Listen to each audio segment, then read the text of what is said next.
বাসায় যখন নাস্তা তৈরি করতে ইচ্ছা করে না তখন কি করা বাইরে থেকে নিতে হয়। তো আমি সকালে হাঁটতে গিয়েছিলাম, তারপরে মেয়ে বলতেছে আম্মু পরোটা কিনে নাও, তো নিলাম। তো আসসালামু আলাইকুম, সবাই কেমন আছেন? তো আসলে ফেসবুকে ভিডিও দেওয়াটা একটা প্রতিদিনের একটা বিষয়। আজকে গত 2-3 দিন ধরে আমি দিব দিব দেওয়া হচ্ছে। তো এখানে যখন হাঁটতে গেছি কুকুরটা এত কিউট, বেবিগুলা বাচ্চাগুলা কি বলবো, বেবি তো বলা যাবে না, বাচ্চা যাই হোক। কুকুরের বাচ্চাকে কি বলে, পাপ্পি বলে নাকি? তো যাই হোক, এগুলা মায়ের দুধ খাচ্ছে দেখে আমি একটু ভিডিও করলাম। আমার কাছে খুব ভালো লাগলো, নিরিবিলি জায়গা ছিল। মেয়ে বলে যে তুমি এগুলো করো না, মানুষ নেগেটিভ বলবে।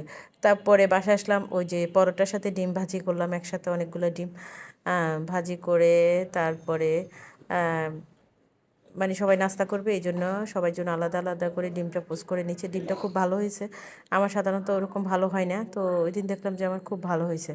তো তার একটা ক্লিপস অ্যাড করলাম। এটা অনেক আগে একটা ভিডিও করছিলাম, দিব দিব দেওয়া হয় না ছোটোবেলা। এই খেলনাগুলো আমরা ততটা দেখি নেই, যদিও আমাদের গ্রামে ছিলাম। তো বাচ্চাদের জন্য আমার কেনা